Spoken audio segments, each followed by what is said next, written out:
What's up, everybody? It is your girl, Jab Queen Boxing, and yes, we are back. So, tonight was my live stream, and while on my live stream, things obviously were moving fluid. Did not realize that Brian Norman Jr. and Devin Haney were having their press conference as soon as tomorrow for their upcoming fight in November.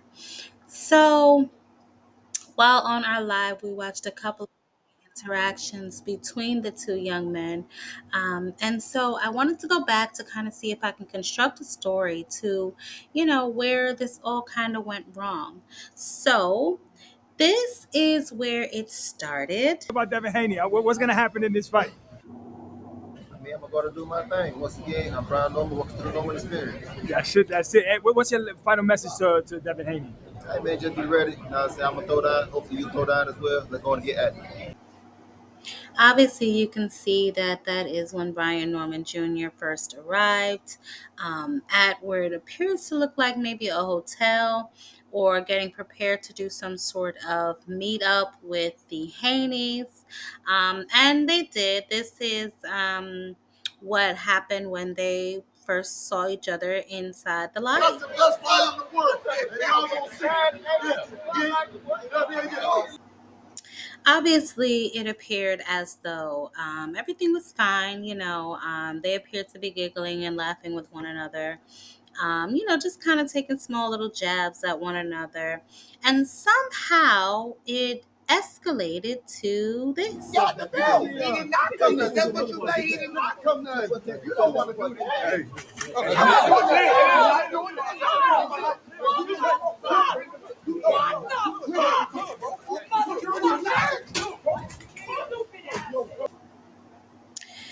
Now, I will say this. I am not entirely sure, outside of Brian Norman Jr. possibly tapping Devin or pushing him back slightly, escalated this whole situation. However, the bodyguard of Devin Haney was 100% in the right. That is what he gets paid to do, guys. He gets paid to protect Devin Haney. Devin Haney stepped away action. Bill Haney, while dressed like a damn burglar, actually semi got into the mix. However, the whole situation, obviously did not last very long. It seemed to diffuse itself almost within moments, and hopefully neither of these men were hurt. I did see that Brian Norman Jr., he did do, I guess, an interview directly after. So let's listen to a little bit of what he had to say. Spare white top there after the video circulating, obviously the altercation with Devin Haney. I mean, that's firstly we'll touch on that. What happened in your view? Obviously, video going viral on social media right now.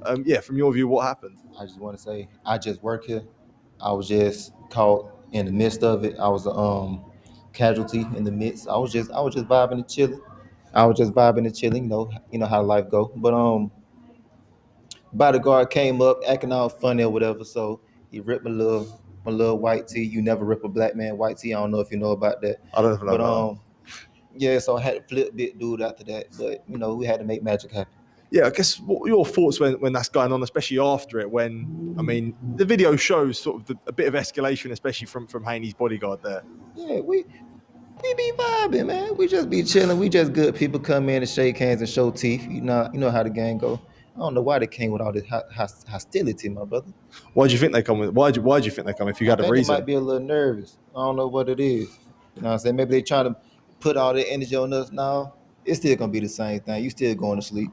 Does it add a bit of fuel to the fire for yourself? It was already gonna be what it was. So this just set it in stone, but it was already gonna be a knockout.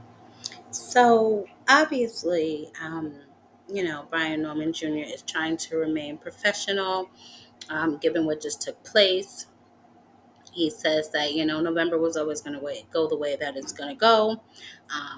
that obviously he thinks there's going to be a knockout in this fight. Now, I didn't see anything with Devin or his team, explaining from their point of view what transpired and what took place during that particular incident.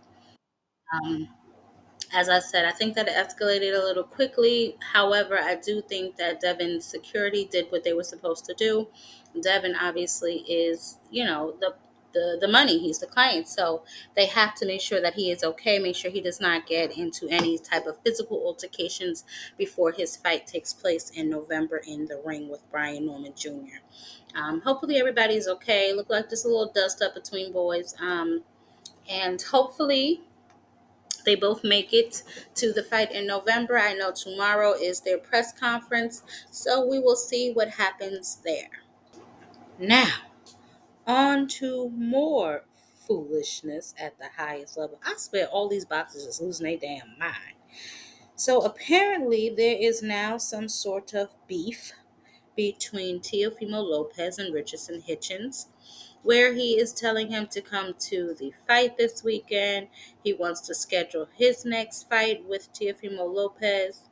Take a look.